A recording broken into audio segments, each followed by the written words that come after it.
आज हम ऐप्स के बारे में डिटेल से डिस्कस करेंगे। आज का हमारा जो सीरीज़ है वो एक्सरसाइज प्रोग्रामिंग पार्ट 6। हमने इसमें 5 पार्ट ख़त्म किए हैं। उसमें आपका अपर बॉडी, लोअर बॉडी, उसमें पुशिंग वाला, पुलिंग वाला, सारा जितना भी मसल ग्रुप और उससे रिलेटेड वेरिएशंस है वो कवर किए हैं। तो आज हम कोर ट्रेनिंग से रिलेटेड जितने भी वेरिएशंस होते हैं, कोर ट्रेनिंग में कौन कौन से मसल इन्वॉल्व होते हैं और उनको किस तरीके से ट्रेन किया जा सकता है, कौन सा एक्सरसाइज उसके लिए बेस्ट है, इससे रिलेटेड टॉपिक्स कवर करने वाले हैं।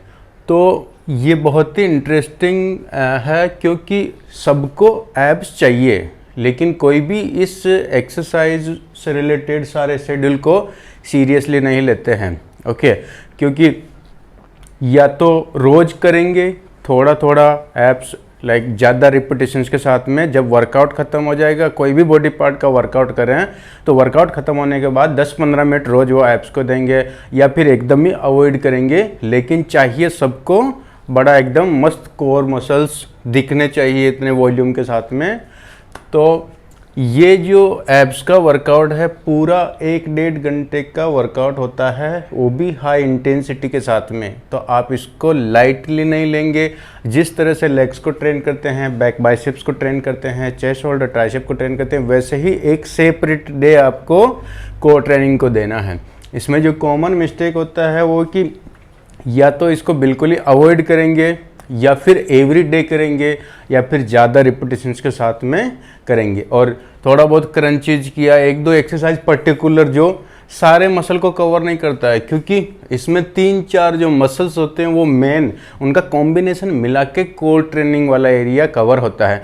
लेकिन कुछ लोग कुछ पर्टिकुलर क्रंचेज मारते तो इससे पूरा कवर नहीं होता है, लेकिन उनको लगता है कि एब्स ख़त्म हो गया, वर्कआउट कर लिया है। ऐसा नहीं होता है। तो आपको भी ये अच्छे से समझना कि कोर ट्रेनिंग क्यों करना चाहिए, इसका क्या फ़ायदा है, एडिशनल बेनिफिट क्या है। ओके, आप नॉर्मली आपने सुना रहेगा जितने भी कोचेज वगैरह ट्रेनिंग कराते हैं, तो जितनी भी हेवी ट्रेनिंग वाली एक्सरसाइज है, power movement, unsupported structural movement, sports related activity, specially legs का वर्कआउट, तो उसमें एब्स का, कोर का ट्रेनिंग ऑलरेडी हो जाता है इनडायरेक्टली।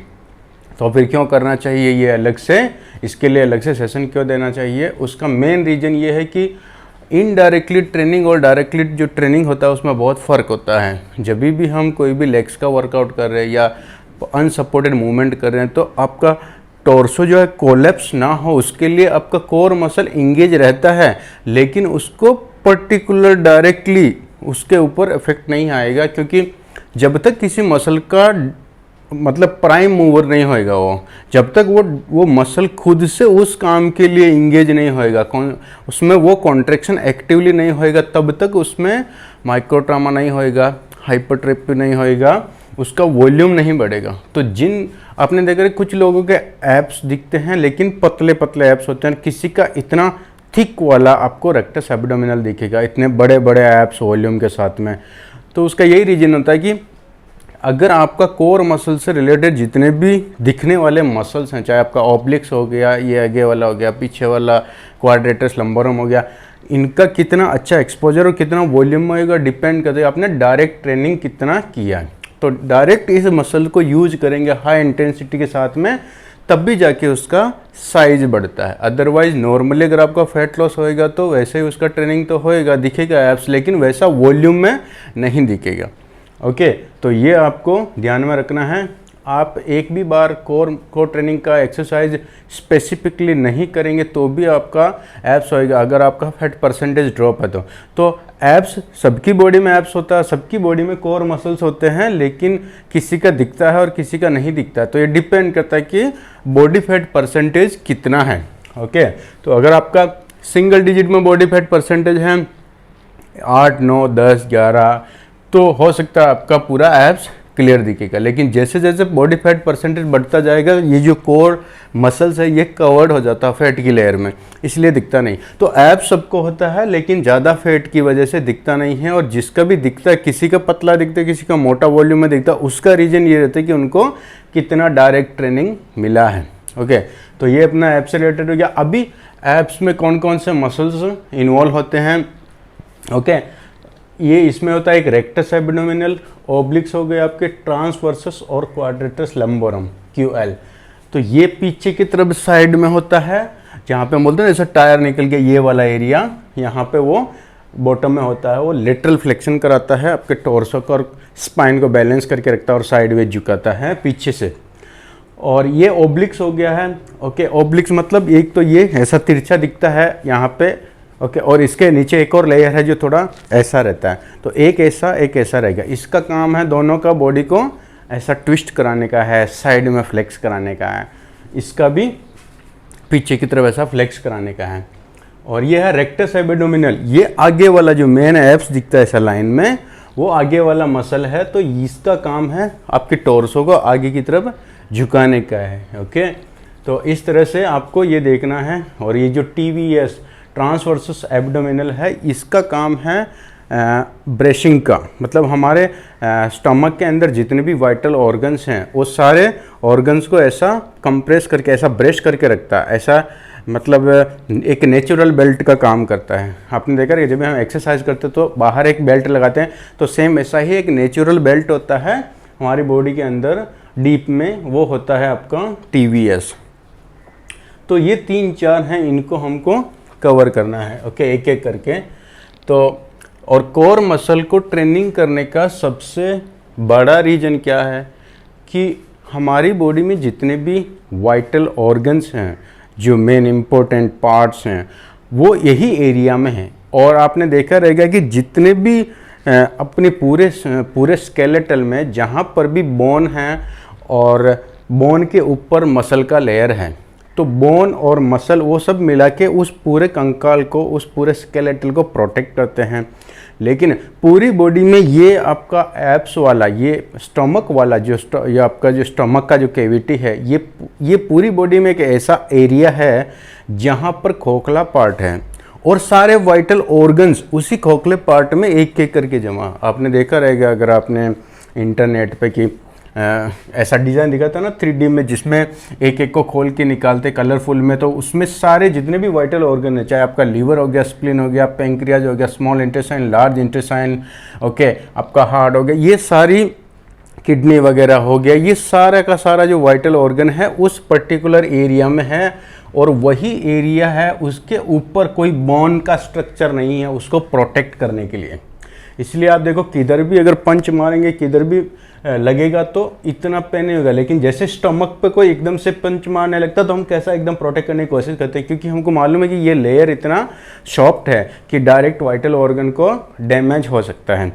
तो सबसे बड़ा रीजन कोर ट्रेनिंग करने का ये है कि आपका जितना कोर का ट्रेनिंग होएगा उतना आपका आगे वाला जो लेयर है मसल का वो स्ट्रांग होएगा। तो वो एक तरह से वॉल बनेगा, थिक वॉल बनेगा। तो अंदर के जो वाइटल ऑर्गन, जो मेन इम्पोर्टेंट ऑर्गन्स हैं, उनको प्रोटेक्शन मिलेगा। सबसे बड़ा बेनिफिट यही है। ओके, और इसीलिए नेचर ने, देखो आप कोई भी मसल्स का आप देखेंगे तो 1 लेयर 2 लेयर ऐसा मसल्स रहेगा, लेकिन ये ही एक ऐसा एरिया है स्टमक वाला जहाँ पे ऐसा 5-6 लेयर है पूरा का पूरा। तो पहले आपका सबसे ऊपर एक लेयर आएगा एब्स वाला लेयर, फिर उसके नीचे एक ऐसा तिरछा लेयर आएगा। ओके, ये एब्स है, इसके पीछे एक ऐसा तिरछा लेयर आएगा दोनों तरफ, फिर ये तिरछे के पीछे एक और आड़ा लेयर आएगा। ओके, और उसके पीछे पूरा एक बेल्ट आएगा जो अंदर जितना भी सामान है स्टमक में उसको ऐसा कंप्रेस करके रखता है, और वो पूरा का पूरा रहता है। वो मतलब आपके स्पाइन में पीछे से जॉइंट होता है, यहाँ पे पीछे से पूरा घूम के इधर फिर कनेक्ट होता है, मतलब पूरा एकदम सर्कल में होता है, क्योंकि उसको पूरी तरह से ऐसा ब्रश करना रहता है। और पीछे की तरफ जो ये वाला एरिया है, यहाँ पे भी मसल्स रहते हैं जो बॉडी को ऐसे कोलैप्स नहीं देंगे, आगे कोलैप्स नहीं होने देंगे, पीछे पकड़ के रखते हैं। और आगे वाले मसल्स पीछे कोलैप्स नहीं होंगे, और साइड वाले जो हैं इधर उधर। तो पूरा ये जो टोर्सो है इसको बैलेंस करके रखता है कोर मसल्स। इसीलिए सबसे इम्पोर्टेंट ट्रेनिंग होता है। और जितना हेवी ट्रेनिंग के साथ में हम दूसरे करते, जैसे लेग्स का वर्कआउट किया आपने, फिर आपने अपर बॉडी में किया, वैसा ही 1 घंटे का प्रॉपर हाई इंटेंसिटी के साथ में ये वर्कआउट भी करना है। आपका वर्कआउट प्लान में अगर 5 रिपीटिशन 6 रिपीटिशन वाला प्रोग्राम लिया आपने, तो ऐसा एब्स का क्रंचेज और ये सब करना है जिसमें 4 से 5 रिपीटेशन से ज़्यादा नहीं जाए। अगर 5-6 रिपीटेशन से ज़्यादा जा रहा है इसका मतलब ये कि आपने इंटेंसिटी कम करके रखा। तो ये इंटेंसिटी, क्योंकि सारे मसल्स सेम होते हैं, एब्स के मसल्स को रोज़ रोज़ क्रंचेज करवाना और लाइट वेट के साथ कराना, तो ये आप इस तरह से उसको मजबूत नहीं बना सकते, क्योंकि सारे मसल्स का स्ट्रक्चर सेम है, सारे मसल्स की फंक्शनिंग सेम है। तो फिर यहाँ पे लाइट इंटेंसिटी क्यों? ओके, तो जितना हेवी इंटेंसिटी उतना ही अच्छा डेवलपमेंट। ओके, उसे फ़र्क नहीं पड़ता कि चाहे कोर में मसल है कि आपके लिम्स में मसल है कि बैक में मसल है कि चेस्ट में। ओके, तो एक बेसिक इंट्रोडक्शन हो गया ये।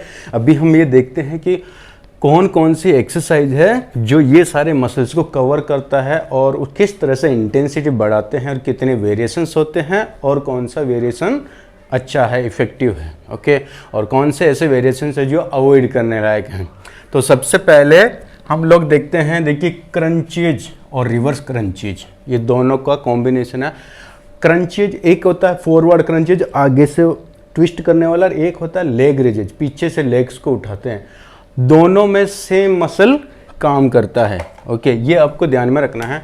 आप चाहे क्रंचेज करें। ओके, अभी देखिए ये समझो ये एब्स का मसल है, तो ये यहाँ कनेक्टेड है और यहाँ कनेक्टेड है। इसका काम है टॉर्सो को ट्विस्ट कराना, ऐसा स्क्वीज कराने का। तो आप इधर से ये वाला वजन को ऊपर उठाएंगे तो भी ये मसल उठाएगा, और नीचे वाले पोर्शन को ऊपर उठाएंगे तो भी यही मसल काम करने वाला। तो रिवर्स क्रंचेज या लेग रेजेज में भी आपका एब्स का ऊपर वाला जो है रेक्टस एब्डोमिनल, जो एब्स दिखता है वो वाला मसल काम करता है, और आप आगे से उठाएंगे तो भी वो वाला काम करता है। तो इसमें कंफ्यूज नहीं होना कि लेग रेजेज कर रहे हैं तो अलग एब्स के लिए कर रहे हैं, या आप फॉरवर्ड क्रंच कर रहे हैं तो अलग एब्स के लिए कर रहे हैं, दोनों सेम होता है। अब इसको कैसे ट्रेन कर सकते हैं, इसमें देखिए आप पार्शियल क्रंचेज, मतलब फ्लोर पे लेट के मेट पे ये वाली पोजीशन में हम जो आधा क्रंच करते हैं, पूरा ऊपर नहीं उठते हैं, आधा करते हैं, उसको बोलते हैं पार्शियल क्रंचेज। ओके, फिर आता है फुल क्रंचेज। फुल क्रंचेज में पैर के ऊपर एंकरिंग कर गया, तो आपका पार्टनर पैर पर खड़ा रहेगा होल्ड करने के लिए, या फिर आप किसी भी बेंच के नीचे या कहीं पे भी ऐसा हुक करते हैं जिससे कि पे आपका लोअर बॉडी उठे नहीं और आप पूरा ऊपर उठ के आएंगे क्रंच करके। फुल रेंज, ये दोनों में बेनिफिट क्या है, ये पार्शियली मतलब यहाँ पर रेंज का कॉम्प्रोमाइज हो रहा है और यहाँ पे फुल रेंज मिल रहा है। तो सबसे पहले बेसिक जब हम करते हैं, ज़्यादा इंटेंसिटी वाला नहीं, समझो आप बिगिनर हैं या इंटरमीडिएट हैं, तो आप पहले पार्शियल से स्टार्ट करेंगे, लेकिन अगर आप फुल कर सकते हैं तो पार्शियल भी अवॉइड करेंगे। ओके, फिर इसके बाद में फुल के बाद में भी देखो डिक्लाइन बेंच आता है, एब्स करने का बेंच आता है। तो फ्लोर पे जब आराम से हो जाता है फुल रेंज में, तो फिर आहिस्ते आहिस्ते हमको इंटेंसिटी बढ़ाना है। तो बढ़ाने के लिए ये इंक्लाइन पे धीरे धीरे से 15 to 20 डिग्री का एंगल चेंज करते जाएंगे आहिस्ते आहिस्ते आहिस्ते, और एक टाइम आएगा जब भी पूरा हैंगिंग पे आप पहुंच जाएंगे। अगर आपका कोर मसल स्ट्रॉन्ग हो गया है तो आप यहाँ तक, फिर इसमें क्या है, पूरा का पूरा ऊपर पैर लटका के आप और उल्टा लटक के फिर क्रंचेज करेंगे। तो ये सबसे हाई इंटेंसिटी वाला होता है, लेकिन इसके लिए बहुत ही मजबूत कोर स्ट्रेंथ होना चाहिए, और ये धीरे धीरे डेवलप होएगा जब आप यहाँ से स्टार्ट करेंगे। ओके, तो आपको जब भी एब्स करें तो ऐसा नहीं कि आप 10 वेरिएशन ले ले, उसमें एक ही हाफ क्रंचेज वाला वेरिएशन ले लिया, फिर फुल वाला ले लिया, फिर डिक्लाइन बेंच किया, ऐसा नहीं। यहाँ पे आपको एनर्जी वेस्ट नहीं करना, टाइम वेस्ट नहीं करना। अगर आप ये वाला कर सकते हैं तो, ये वाला नहीं कर सकते तो यहाँ से स्टार्ट करिए अलग अलग एंगल बढ़ा के। तो ये ग्रेजुअली आपको ऊपर करना है, लेकिन यहाँ पे अपना एनर्जी वेस्ट नहीं करेंगे अगर आप अच्छे से कर सकते हैं तो, अदरवाइज यहाँ से स्टार्ट करेंगे। तो ये वेरिएशंस नहीं है, ये एक अपग्रेडेशन है। ओके, फिर आप इसको केबल पे कर सकते हैं। ओके, केबल पे जैसे लेट पुल डाउन केबल हो गया, या पुली वाला जो केबल है उसको पीछे पकड़ के फ्लोर पे बैठ के घुटना टिका के और ये वाला मूवमेंट कर सकते हैं। लेकिन ये थोड़ा ऑकवर्ड है, क्योंकि यहाँ पे होल्डिंग करना और फिर नेक में पेन होएगा, प्रॉपर स्क्वीज नहीं हो पाता, और अपने बॉडी वेट से ज़्यादा अगर ये रहेगा इंटेंसिटी तो ये अपने को ऊपर उठा लेगा। लेकिन सबसे बेस्ट क्या है, डिक्लाइन बेंच पे आप प्रैक्टिस कर सकते हैं। तो ये वाले क्रंचे से भी ज़्यादा बेटर है। ओके, फिर एब्स व्हील और बार रोल आउट। तो ये आपने देखा रहेगा, जो एक एब रोलर आता है जिसको पकड़ के ऐसा करते हैं फ्लोर पे, आगे जाएगा पीछे आएगा, या फिर बारबेल के ऊपर 2 प्लेट लगा के बारबेल पे ऐसा रोल करते हैं। तो ये वाला एक्सरसाइज आपको नहीं करना है, क्योंकि एक्चुअल में ये एब्स के लिए होता ही नहीं है। ओके, बहुत सारे लोग एब्स का समझ के करते हैं, पर ये एब्स का नहीं होता, नॉट फॉर एब्स। क्यों? क्योंकि इसमें आप देखिए मैकेनिज्म देखिए, इस एक्सरसाइज को समझने की कोशिश करिए कि इसमें मोमेंट क्या हो रहा। जैसे आपका रोलर जो एब रोलर है आगे जा रहा, आपका हाथ ऐसे खुल रहा है, जो समझो मैं फ्लोर पे लेटा हुआ हूँ अभी, ये मेरे हाथ में रोलर है, ये ऐसे जा रहा, फिर धीरे धीरे ऐसे आ रहा, तो क्या हो रहा है, ये मूवमेंट हो रहा। ओके, ये वाला मूवमेंट। और एब्स कहाँ है? यहाँ पे है। इसका काम क्या है? एब्स का काम क्या है? ऐसा स्क्वीज करना है, आपकी स्पाइन को राउंड कराने का है। ओके, स्पाइन को राउंड कराने का। कहाँ से कहाँ तक? ये वाला आपका जो ये स्टर्नम है, चेस्ट वाला एरिया, यहाँ से लेके आपका जो हिप जॉइंट है, इसके बीच वाला एरिया जो है, ये वाला जो एरिया है, इस स्पाइन के जो वर्टिब्रे हैं उनको ऐसा स्क्वीज कराने का है। उसका काम ये नहीं, लेग्स को फोल्ड करने का नहीं है, नेक को मूवमेंट कराने का नहीं है। अभी देखिए इसमें क्या हो रहा है, ये मूवमेंट हो रहा है। और ये मूवमेंट कौन सी एक्सरसाइज का मिमिक्री है? Straight arm pull down. जो हम बैक बाइसेप्स करते हैं तब भी बैक का एक वेरिएशंस होता है। लेटिसिमस डोर्सी को ट्रेन करने के लिए केबल पे पुली लगा के ऐसा सामने खींचते हैं, ये वाला। तो देखिए ये मूवमेंट में क्या हो रहा है, ऐसा इस आर्म्स को ये मसल ऐसा नीचे खींच रहा है। तो जब आप ये वाला जो करते हैं, एब्स रोलर करते हैं, सेम मूवमेंट हो रहा। इसका मतलब ये एब्स का नहीं, बैक का वर्कआउट हो रहा है, राइट। लेकिन ज़्यादातर लोगों का ये फेवरेट होता है एब रोलर वाला कोर मसल के लिए, लेकिन ये इसके लिए नहीं होता। तो इसको एकदम अवॉइड करेंगे, पैरेलल ये पार्शियल को अवॉइड करेंगे, फुल को अवॉइड करेंगे। अगर ये कर पा रहे हैं तो और सबसे बेस्ट है ये। तो ये आपका पहला चॉइस होगा अगर आपका इंटेंसिटी हाई है तो। अदरवाइज हमेशा डिक्लाइन पे प्रैक्टिस करिए ताकि आप आहिस्ते आहिस्ते इंटेंसिटी बढ़ा सकते हैं। अगर ये 15 डिग्री 20 डिग्री में आपका 10 रिपीटेशन जा रहा है तो आप इंक्रीज करिए, फिर और इंक्रीज करिए। ओके, तो इस तरह से आप इंटेंसिटी बढ़ा सकते हैं। या फिर एब्स का मशीन भी आता है, ये भी सबसे बेस्ट ऑप्शन है। अगर आप इन दोनों में से एक चूज करेंगे तो ये मशीन आता है, लेकिन मशीन प्रॉपर होना चाहिए। ब्रांडेड मशीन रहेगा तो ही प्रॉपर मूवमेंट होएगा, नहीं तो वो उसका जो पीवट है वो पीवट और आपका ये पीवट मैच नहीं करेगा तो फिर बाद में आपको कमर में दर्द होएगा। उसमें एब्स की बजाय लोअर बैक में ज़्यादा पेन होता है। आपने देखा रहेगा कुछ कुछ ऐसी एब्स की मशीन होती है लोकल, लेकिन प्रॉपर कोई ब्रांडेड मशीन रहेगा तो उसमें क्योंकि उसका मैकेनिज्म प्रॉपर होता है, वो लोग प्रॉपर पूरा स्टडी करके बनाते हैं उस मशीन्स को, तो उसमें आपको प्रॉपर लोड आएगा इस पर। उसमें ग्रेजुअली इंटेंसिटी बढ़ा सकते हैं पिन लगा के या उसको घुमा के गियर को। तो जब भी आपको क्रंच करना रहेगा, फॉरवर्ड क्रंच, तो ये बेसिक है, ये सबसे बेस्ट है। इन दोनों में से एक चूज कर सकते हैं। अगर मशीन है तो ठीक है, नहीं है तो आप ये वाला कर सकते हैं, डिक्लाइन या हैंगिंग। तो ये हो गया आपका आगे वाला क्रंचेस से रिलेटिव वेरिएशंस, इससे रिलेटेड। ओके, फिर अभी रिवर्स आप कर रहे हैं तो सेम उसमें भी यही होता है।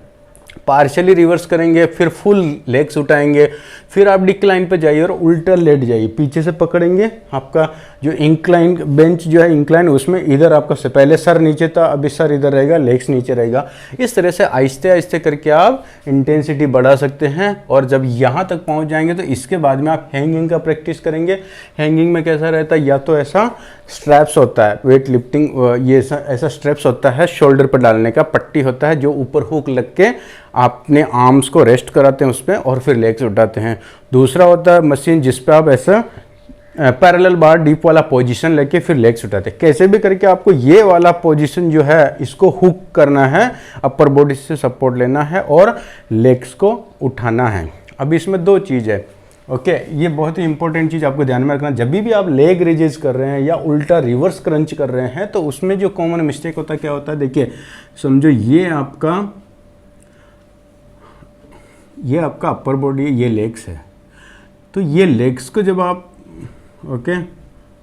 ये लेग्स को आप समझो यहाँ तक लाए, तो ये लेग्स यहाँ से लेके यहाँ तक आया, तब तक आपका हिप फ्लेक्सर काम कर रहा है। ओके, यहाँ से लेके लेग्स जब तक यहाँ जाएगा तब तक आपका हिप फ्लेक्सर, क्योंकि लेग्स को ऐसा उठाने का काम हिप फ्लेक्सर का है। तो आपका क्या, लेग्स फिक्स होना चाहिए। अगर आप हैंगिंग वाला कर रहे हैं रिवर्स क्रंचेज तो लेग्स फ्लोर से ऐसे नहीं आएगा। ओके, आपको लेग्स को पहले ही ये 90 डिग्री एंगल पे होल्ड करना है। ओके, आपका लेग्स नीचे से समझो आपका बॉडी 180 डिग्री आप लटके हुए हैं, यहाँ से लेग्स को पहले 90 डिग्री लेके आना है, यहाँ होल्ड करके अब ये स्टार्टिंग पॉइंट होएगा, यहाँ से आप ऐसा ट्विस्ट कराएंगे तब जाके प्रॉपर इंटेंसिटी के साथ होएगा। नहीं तो यहाँ से जब यहाँ आ रहा तो एक्चुअल में एब्स का मसल काम नहीं कर रहा है, यहाँ से यहाँ तक में हिप फ्लेक्सर काम कर रहा है, जो हिप के जॉइंट को फोल्ड करता है, वो अलग मसल होता है। हिप फ्लेक्सर्स और एक क्वाड्रिसेप का जो एक मसल आता है रेक्टस फेमोरिस, जो बड़ा मसल है, ये मिलके उस लेग्स को यहाँ से लेके यहाँ तक लाते हैं। अब यहाँ से फिर यहाँ उठाने का काम करेगा एब्स का।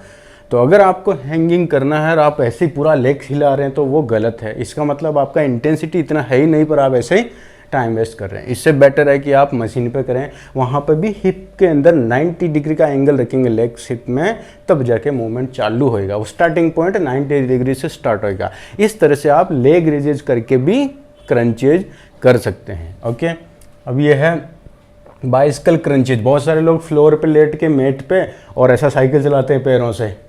ओके, तो ये एकदम बकवास एक्सरसाइज है, क्योंकि इसमें क्या हो रहा है, ग्रेविटी के पैरेलल मूवमेंट हो रहा, और कोई भी मूवमेंट जब ग्रेविटी के पैरेलल होता है तो उस मशीन पे लोड नहीं आता है। ओके, ये आप ध्यान रखिए, अनलेस वो मशीन पे हो।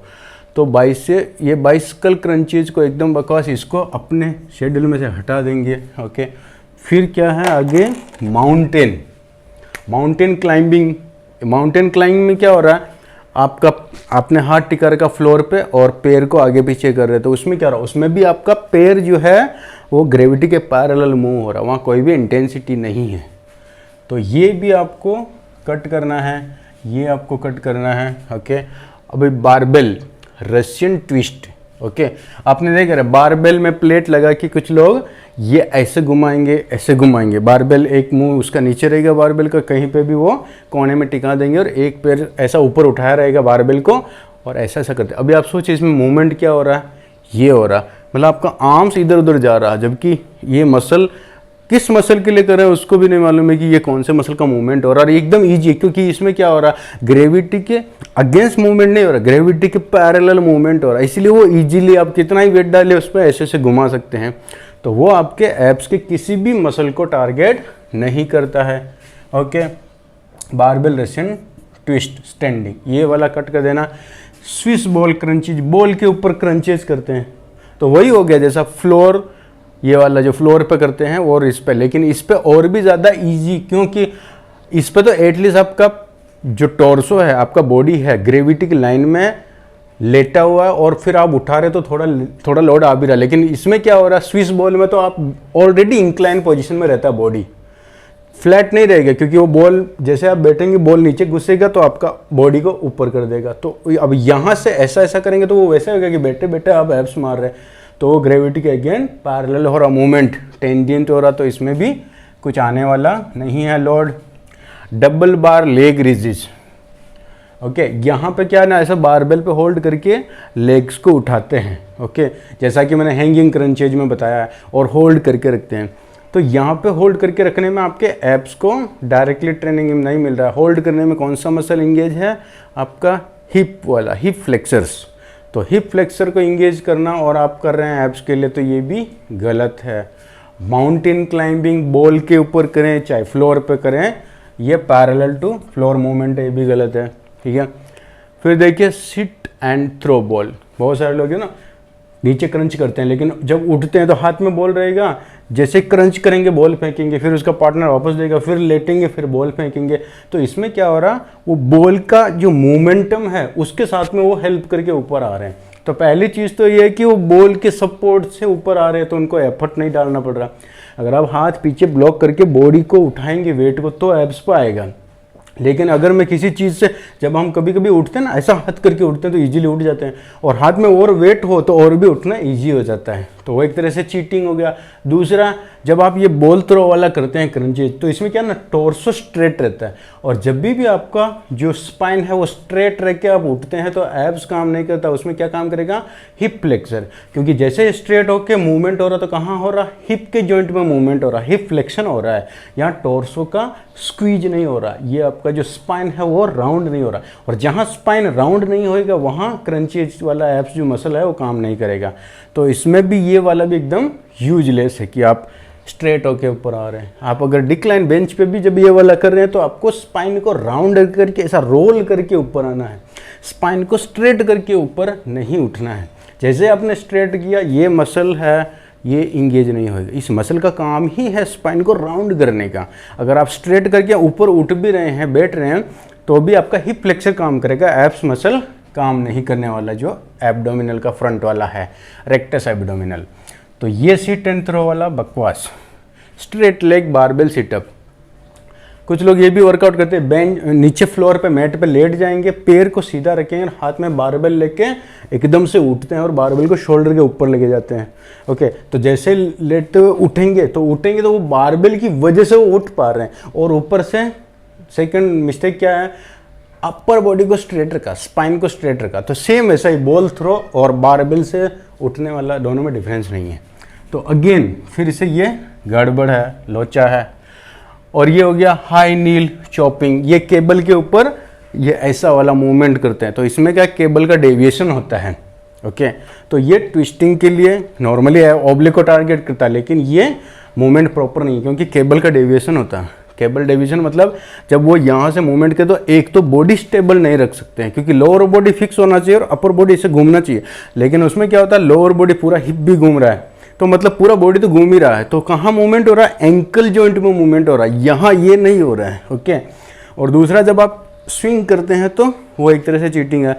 तीसरा, जब भी आप ऐसा मूवमेंट करते हैं तो इसमें क्या हो रहा है, केबल का डेविएशन हो। समझो मैं यहाँ से केबल को यहाँ तक खींच रहा हूँ, तब तक केबल का लंबाई बढ़ रहा है। केबल का लंबाई बढ़ रहा मतलब वेट ग्रेविटी से ऊपर जा रहा है। लेकिन यहाँ के बाद में जब मैं ऐसा मूवमेंट कर रहा हूँ तो अब यहाँ से लेके यहाँ तक की रेंज में केबल का लंबाई नहीं बढ़ रहा। यहाँ से केबल इधर आया, अब केबल यहाँ से सिर्फ यहाँ जा रहा है, लंबाई नहीं बढ़ रहा, मतलब वेट ऊपर नीचे नहीं हो रहा है, सिर्फ वो मूवमेंट हो रहा है।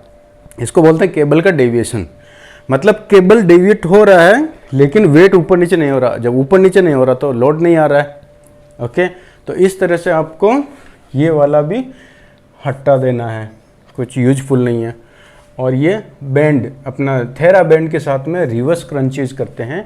जब आप लेग रिजेज कर रहे हैं और लेग्स के अंदर अगर आपने थेरा बैंड फंसाया है, आगे लॉक करके फिर उठाया, तो ये थोड़ा सा चैलेंजिंग है। लेकिन अगेन इसमें भी आपको हिप में 90 डिग्री का एंगल करके स्टार्टिंग पॉइंट शुरू करना है, नहीं तो फिर वो अपना हिप फ्लेक्सर वाला मसल काम करेगा। तो इस तरह से ये दोनों तरीके से हम क्रंचेज कर सकते हैं। और आगे वाला जो मसल है एब्डोमिनल, जहाँ पे वो एब्स का लाइनिंग आता है, उस मसल को ये दो तरीके से ट्रेन कर सकते हैं। और दोनों तरीके में जितने सारे भी आपने वेरिएशंस देखे, अब आपको पता चल गया कि कौन सा वाला आपको पिक करना है। जब भी आप अपना एब्स का वर्कआउट बनाएंगे, कस्टमाइज करेंगे वर्कआउट प्लान, तो आपको इनमें से कौन सा चूज करना। आपको अब ये कन्फ्यूजन नहीं होना चाहिए कि थोड़ा यही ले लूँ थोड़ा यही ले लूँ। इसमें आपका टाइम और एनर्जी जाएगा और कुछ नहीं। अगर आपको बेस्ट रिजल्ट चाहिए, अच्छा इंटेंसिटी के साथ में ट्रेन करना है, तो ये कॉन्सेप्ट आपको समझना होगा। तो ओके, अभी क्रंचेस दोनों टाइप का हो गया है। अब आप आते हैं ऑब्लिक पे। तो ऑब्लिक, दोनों ऑब्लिक्स, आपका इंटरनल ऑब्लिक और एक्सटर्नल ऑब्लिक प्लस आपका क्वाड्रेटस लंबोरम QL, ये तीनों का यही काम रहता है। साइड में फ्लेक्शन करवाया, थोड़ा पीछे की तरफ फ्लेक्शन करवाया, ऐसा ट्विस्ट कराया। अब इसमें एक चीज़ ध्यान में रखना है कि इंटरनल ऑब्लिक और एक्सटर्नल ऑब्लिक में क्या फ़र्क है। अगर मैं समझो यहाँ से ऐसे घूमता हूँ तो सेम साइड का इंटरनल ऑब्लिक काम करेगा और ऑपोजिट का एक्सटर्नल काम करेगा, क्योंकि इंटरनल ऑब्लिक जो है वो ऐसा है पट्टी, तो ये ऐसा कॉन्ट्रैक्ट करेगा और मेरी टॉर्सो को इधर घुमाएगा। और जो एक्सटर्नल ऑब्लिक है वो ऐसे एंगल पे है, ओके, टेंजेंट, तो वो क्या करेगा, वो ऐसा स्क्वीज करेगा तभी ये बॉडी थोड़ा ऐसे घूमेगा। तो ऑपोजिट साइड का मतलब, अगर मैं समझो राइट में घूम रहा हूँ तो मेरा राइट का इंटरनल ऑब्लिक्स का मसल और लेफ्ट का एक्सटर्नल ऑब्लिक का मसल मूवमेंट करा रहा है। ये आपको ध्यान में रखना है, ठीक है। तो इस तरह से ऑब्लिक्स और क्वाड्रेटस लंबोरम जो है टॉर्सो को ट्विस्ट करने का, साइड में फ्लेक्स कराने का काम करते हैं। अब इसमें कौन कौन सी एक्सरसाइज है ये आपको ध्यान में रखना है। देखिए, टॉर्सो फ्लेक्शन, टॉर्सो को फ्लेक्स करवाना साइडवेज। तो इसमें कॉमन मिस्टेक क्या होता है, आपने देखा रहेगा जिम में जो भी लोग वर्कआउट करते हैं, ये वाला दोनों हाथ में वेट ले लेते हैं। और दोनों हाथ में अगर आप वेट लेके ये वाला कर रहे हैं तो एक्सरसाइज एकदम मतलब बिना किसी इंटेंसिटी के हो रहा है। क्योंकि क्या हो रहा है इसमें, अगर मैं समझो यहाँ से ऐसे बेंड कराता हूँ बॉडी को, तो मेरा ये साइड का जो मसल है ऑब्लिक्स, वो इसको ऐसा कॉन्ट्रैक्ट करके ऐसा ट्विस्ट कराता है। लेकिन ये इजीली अभी बॉडी वेट मेरा बॉडी ऐसा स्ट्रेट है, तो इसको यहाँ से ऐसे कराने में ज़्यादा एफर्ट नहीं लग रहा, ये नॉर्मल एक्टिविटी। तो अगर मेरे को इसको ज़्यादा इंटेंसिटी देना है तो क्या करना पड़ेगा, मेरे टॉर्सो को इधर कहीं अटकाना पड़ेगा ताकि ये खींचने में डिफिकल्ट हो और इस पर लोड आए, राइट। तो मेरे को क्या करना है, या तो मैं ऐसे हाथ में वेट पकड़ लूँगा, अब मैं बेंड करूँगा तो इस वेट के साथ और मेरे टॉर्सो को ये ऐसे खींच रहा है तो लोड आ रहा है। लेकिन जो लोग दोनों हाथ में वेट लेते हैं उसमें क्या होता है, समझो अगर मैं इधर 10 किलो का वेट लिया हूँ तो ये मेरे मसल को 10 किलो का चैलेंज मिल रहा है और ये हाथ में जो वेट है उसकी वजह से 10 किलो का सपोर्ट मिल रहा है। तो क्या हो गया, वेट का काउंटर पार्ट हो गया, मतलब जितना वेट का रेजिस्टेंस दिया उतने वेट का हेल्प मिल रहा। तो मैं अगर दोनों हाथ में 10-10 किलो लेता हूँ और ये मूवमेंट करता हूँ तो मेरे को एकदम जीरो लाइट वेट लगेगा, जीरो लगेगा, क्योंकि एक तरफ से हेल्प मिल रहा है, एक तरफ से रेजिस्टेंस। तो आपको कभी भी दोनों हाथ में वेट नहीं लेना है, जिस मसल को टारगेट करें उसके ऑपोजिट साइड में वेट होना चाहिए, मतलब जिस तरफ आप बेंड कर रहे हैं उसके ऑपोजिट साइड में आपको वेट को होल्ड करना है और एक ही हाथ में वेट लेना है। मशीन पे भी कर रहे हैं, अगर आप पुली पे कर रहे हैं तो इसको दो एंगल पे कर सकते हैं, या तो पुली को पूरा नीचे करके ऐसा पकड़ के ऐसा ट्विस्ट कराएंगे, या फिर पुली को ऊपर करके अपने सर तक की लाइन में और ऐसा पकड़ के थोड़ा दूर आके ये वाला मूवमेंट कराएंगे। तो इन दोनों में से ये वाला ज़्यादा इफेक्टिव रहता है, क्योंकि आपका टॉर्सो इधर जा रहा तो रेजिस्टेंस इस डायरेक्शन से आना चाहिए, नीचे से नहीं। इसीलिए आपने देखा रहेगा जब भी आप पुली को नीचे करके अगर ये वाला करते हैं तो आप ज़्यादा प्लेट लगा के भी कर सकते हैं, क्योंकि वो मोमेंट प्रॉपर नहीं। लेकिन अगर आप यही चीज़ सेम इसको यहाँ तक पुली को ऊपर करिए और फिर ऐसा पकड़ के घुमाए तो आपको 2 प्लेट में ही बहुत मुश्किल होएगा, आप अनस्टेबल हो जाएंगे, बॉडी बार बार इधर जाएगा। तो ये डिफरेंस होता है, जब आपका एंगल प्रॉपर रहता तो डायरेक्ट मसल के ऊपर लोड आता है, दूसरे मसल पे नहीं। तो आप देखेंगे नीचे अगर आप 5, 7, 10 प्लेट उठा सकते हैं तो यहाँ पे 2 प्लेट हार्डली मुश्किल से जाएगा, मतलब इतना डिफरेंस है। तो ये मैकेनिज्म अगर आप समझ गए तो आपका अननेसेसरी एनर्जी वेस्ट नहीं होगा। अब नीचे आप सोचिए ना, अगर आप 50 किलो के साथ स्ट्रगल कर रहे हो और यहाँ 10 किलो में हालत ख़राब हो रही है, तो ये जो 50 किलो में स्ट्रगल किया वहाँ तो आपका एनर्जी और टाइम वैसे गया। तो ये इसलिए आपको ये सारी चीज़ें समझनी है कि आपको अगर बेस्ट आउटपुट चाहिए, मतलब 3 घंटे का वर्कआउट का निचोड़ अगर आपको 40-50 मिनट में चाहिए सेम रिजल्ट के साथ में, बिना थके हुए और बिना इंजरी ओरिएंटेड कुछ ऐसा, क्योंकि जितना अननेसेसरी बॉडी पे स्ट्रेस डालेंगे जॉइंट के ऊपर उतना ही पेन होगा, अभी नहीं तो बाद में पेन होगा, एक एज के बाद में, पर्टिकुलर एज के बाद में जब बॉडी में पेन चालू हो जाता है, क्रोनोलॉजिकल पेन्स। तो ये आपको ध्यान में रखना, अगर वो चीज़ों को अवॉइड करना है तो ये सारी चीज़ें आपको सीखनी पड़ेगी।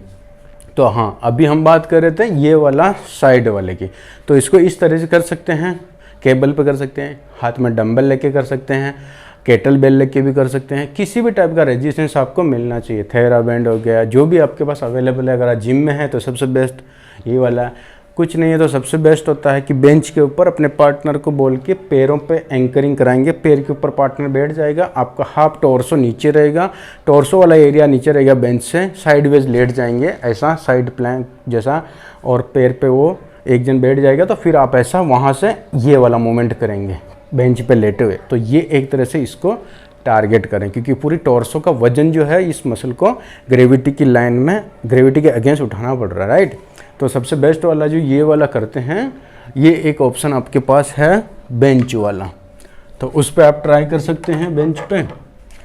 तो अभी देखिए, टॉर्सो फ्लेक्शन केबल पे कर सकते हैं, डंबल के साथ कर सकते हैं, बारबेल के साथ कर सकते हैं, मशीन पे कर सकते हैं, मशीन पे भी कर सकते हैं। फिर ट्विस्टिंग क्रंचेज करते हैं, ओके। लेकिन ये ट्विस्टिंग क्रंच क्या हो रहा है, सर्कुलर मोमेंट है और इसमें ज़्यादा रेंज नहीं है, और चीटिंग होता है। जब हम फ्लोर पर ट्विस्टिंग क्रंचेज करते हैं तो ऊपर उठ के मूवमेंट करते हैं, ज़्यादातर लोगों को आपने देखा रहेगा ऊपर आने के बाद ट्विस्ट करते हैं, तो ऊपर आने के बाद बॉडी ग्रेविटी की लाइन में होता है। जब आप ट्विस्ट करते हैं तो पैरेलल घूमता है, जो मूवमेंट होता है ग्रेविटी के पैरेलल होता है। जबकि कहाँ होना चाहिए ट्विस्टिंग, स्टार्टिंग से, जहाँ से आप उठने की कोशिश करें ट्विस्ट करके ही ऊपर आना है, क्योंकि जब ऊपर आ रहे हैं वही रेंज जो है ग्रेविटी के अगेंस्ट है, और उसी रेंज में ट्विस्ट होकर आएंगे तो वो साइड वाला ऑब्लिक जो इंटरनल ऑब्लिक का काम करेगा, नहीं तो वो सिर्फ आगे वाला एब्स काम करेगा। तो ऊपर आके अगर आप घूम रहे हैं तो उसका कुछ फ़ायदा नहीं है, वो मोमेंट चेंज हो जाता है। इसलिए ट्विस्टिंग क्रंचेस पे ज़्यादा ध्यान नहीं देना आपको। हैंगिंग लेग्स वाइप का आपने देखा रहेगा, कुछ लोग जैसे हम चिनअप्स करते वैसा हुक पे लटका के अपने आप को और पैर को ऊपर उठाएंगे और फिर ऐसा मूवमेंट करते हैं। तो इसमें क्या हो रहा है, एक तो वो अपना पूरा बॉडी वेट लेके इतनी देर होल्ड नहीं कर सकते, क्योंकि ये मसल से पहले आपका पूरा आर्म्स थक जाएगा, पूरा हाथ खड़ा करके रखा तो ब्लड सर्कुलेशन पंप करने में प्रॉब्लम आ रहा, हार्ट इतना वर्टिकली ग्रेविटी के अगेंस्ट पंप नहीं कर सकता, इसलिए आप जितनी देर हाथ पकड़ेंगे जल्दी थक जाएंगे वो मसल से पहले।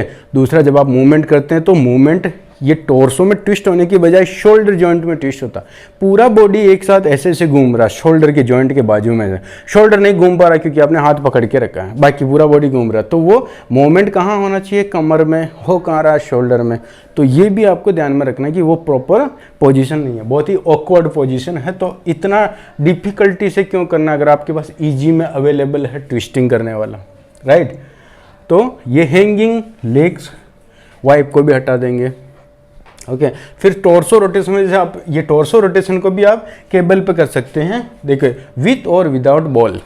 अब इसमें क्या हो रहा, आप ये वाला जो समझो ये केबल है, इधर से केबल आ रहा, ये वाला जो मूवमेंट करते हैं ना, इसको एक तो नॉर्मली ऐसा करते हैं तो इसमें थोड़ा चीटिंग होता है क्योंकि एक तो पूरा बॉडी घूम रहा जबकि टॉर्सो के नीचे वाला पार्ट नहीं घूमना चाहिए, तभी ये रोटेशन मूवमेंट होगा। दूसरा, इसमें केबल का डेविएशन हो रहा है, यहाँ से केबल आ रहा तब तक वेट ऊपर नीचे हो रहा है, यहाँ से जब ऐसे घूम रहा तो केबल का डेविएशन की वजह से वेट ऊपर नीचे नहीं हो रहा, तो यहाँ से यहाँ तक की रेंज में कोई भी लोड नहीं आ रहा, राइट।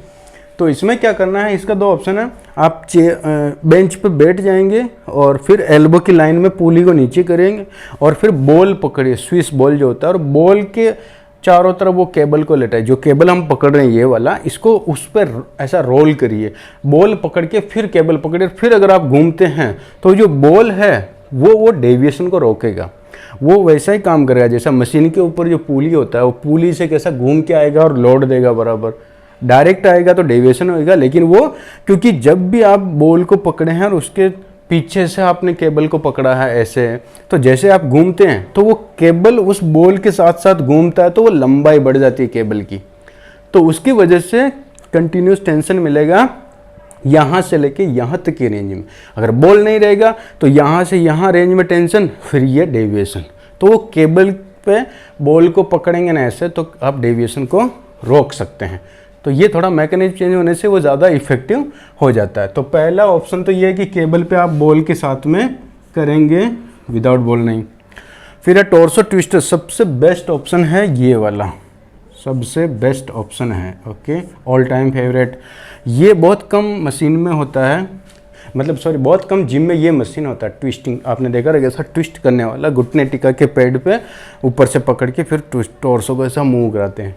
ये सबसे बेस्ट होता है आपके ऑब्लिक्स को ट्रेन करने के लिए, पर बहुत कम जिम में होता है। ये नहीं रहेगा तो फिर आप फ्लोर पे मैट लगा के पैर को ऊपर उठा के 90 डिग्री और फिर लेफ्ट राइट ऐसा पैर को डालेंगे और हाथ से कुछ एंकरिंग करेंगे, टाइट पकड़ लेंगे बेंच वगैरह को, तो उस तरह से भी आप इसको ट्रेन कर सकते हैं। तो ये अपना ओब्लिक का हो गया। ओब्लिक में एक साइड में कैसे रेजिस्टेंस है ट्रेन करना, एक ऐसा ट्विस्ट करके घुमाना कैसा है, ओके।